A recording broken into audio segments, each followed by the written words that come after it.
मेरा नाम प्रिया था। मैंने कभी अपने माता पिता का चेहरा नहीं देखा। जब मुझे होश आया तो मैं एक छोटे से अनाथ आश्रम में थी।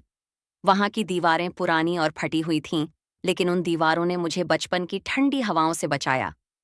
आश्रम की देखभाल करने वाली आंटी हमें प्यार से खाना खिलातीं, कहानियां सुनातीं। मैं वहां की सबसे शांत लड़की थी। पढ़ाई में अच्छी थी, इसलिए आश्रम वाले मुझे आगे बढ़ाने की कोशिश करते। लेकिन दिल में हमेशा एक खालीपन रहता। वो खालीपन जो माँ बाप की कमी से आता है। उम्र बढ़ी तो आश्रम से बाहर की दुनिया दिखने लगी। मैंने सोचा, शायद कोई परिवार मुझे अपनाएगा। लेकिन किस्मत को कुछ और ही मंजूर था। 18 साल की उम्र में एक अमीर परिवार ने मुझे गोद लेने की इच्छा जताई। वो परिवार शहर के बड़े व्यापारी थे। उनका बेटा विक्रम, जो मुझसे 5 साल बड़ा था, विदेश से पढ़कर लौटा था। परिवार ने कहा कि वे मुझे अपनी बहू बनाना चाहते हैं।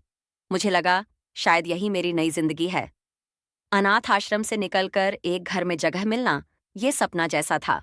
शादी हो गई, बड़े धूमधाम से। विक्रम अच्छा लगता था, शांत, समझदार। सास ससुर भी शुरू में प्यार से पेश आए। मैंने पूरी कोशिश की कि खुद को साबित करूं। घर का सारा काम करती, सबकी सेवा करती। लेकिन धीरे धीरे सब बदलने लगा। सास जी को मेरी अनाथ पृष्ठभूमि खटकने लगी। वे कहती, अनाथ लड़की को घर लाकर हमने बड़ी गलती की। पता नहीं क्या क्या आदतें लेकर आई हों। फिर एक दिन वो हादसा हुआ। सास जी का कीमती हीरे का हार गायब हो गया। वो हार जो वे कभी कभी पहनती थीं। घर में हड़कंप मच गया। सबने तलाशी की, लेकिन हार नहीं मिला। सास जी की नजर मुझ पर टिक गई। ये चोरी तूने ही की है प्रिया। अनाथ आश्रम में रहकर चोरी की आदत तो पड़ी ही होगी। गरीबी में पली हो, लालच तो होगा ही। मैं स्तब्ध रह गई। माँ जी, मैंने चोरी नहीं की। विश्वास कीजिए, मैं भला आपके घर में चोरी क्यों करूंगी? लेकिन वे कहाँ मानने वाली थीं। वे चिल्लाईं, चोरनी कहीं की, आज हार चुराया, कल को पूरा घर ही खाली कर देगी। विक्रम घर पर था। मैंने उससे उम्मीद लगाई। दौड़कर उसके पास गई।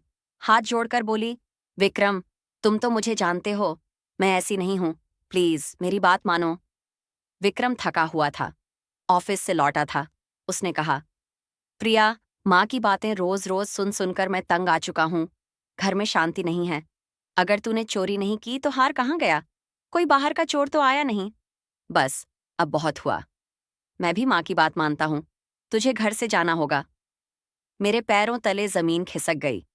विक्रम, हमारे 2 साल की शादी है। हमारी छोटी बेटी रिया है, वो अभी 3 साल की है, स्कूल गई है। कम से कम उसे तो देख लूं।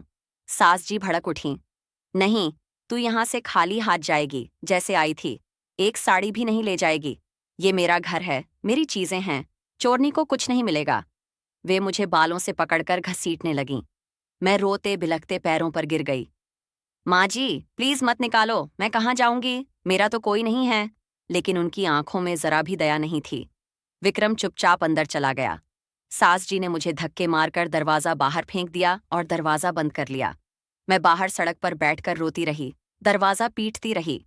कम से कम रिया से मिला दो, वो स्कूल से आएगी तो माँ को कहाँ ढूंढेगी? लेकिन अंदर से कोई आवाज नहीं आई। घर का दरवाजा मेरे लिए हमेशा के लिए बंद हो चुका था। खाली हाथ, टूटे दिल से मैं चल पड़ी। पैर अपने आप मुझे उसी जगह ले गए जहां मेरा बचपन बीता था, अनाथ आश्रम। रास्ते में बारिश शुरू हो गई। मैं भीगती हुई चलती रही। सोचती रही कि जिंदगी ने मुझे क्यों इतना दर्द दिया। अनाथ पैदा हुई, फिर एक घर मिला, वो भी छिन गया। आश्रम पहुंची तो शाम हो चुकी थी। गेट पर पुरानी केयरटेकर आंटी थीं। मुझे देखकर वे चौंक गईं। प्रिया बेटी, तू यहाँ? क्या हुआ? मैं फूट फूट कर रो पड़ी। सारी कहानी सुनाई।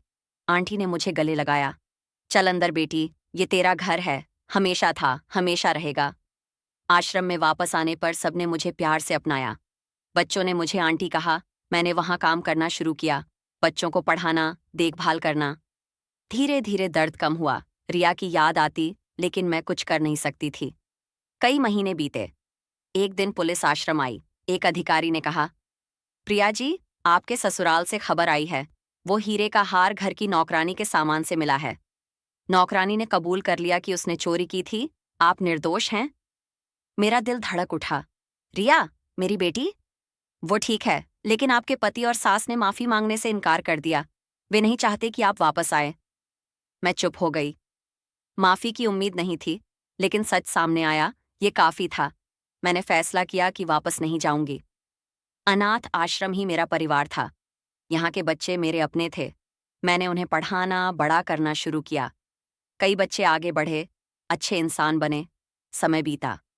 एक दिन रिया बड़ी होकर खुद मुझे ढूंढती हुई आश्रम आई। उसने कहा, माँ, मुझे पता चला कि तुम निर्दोष थीं। पापा और दादी ने गलती की। मैं तुम्हारे साथ रहना चाहती हूँ। हम गले लगकर रोए। रिया आश्रम में ही रहने लगी।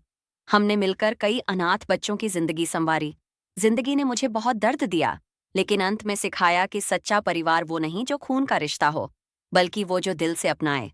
अनाथ आश्रम मेरे लिए घर नहीं, स्वर्ग बन गया, और मैंने कभी पीछे मुड़कर नहीं देखा।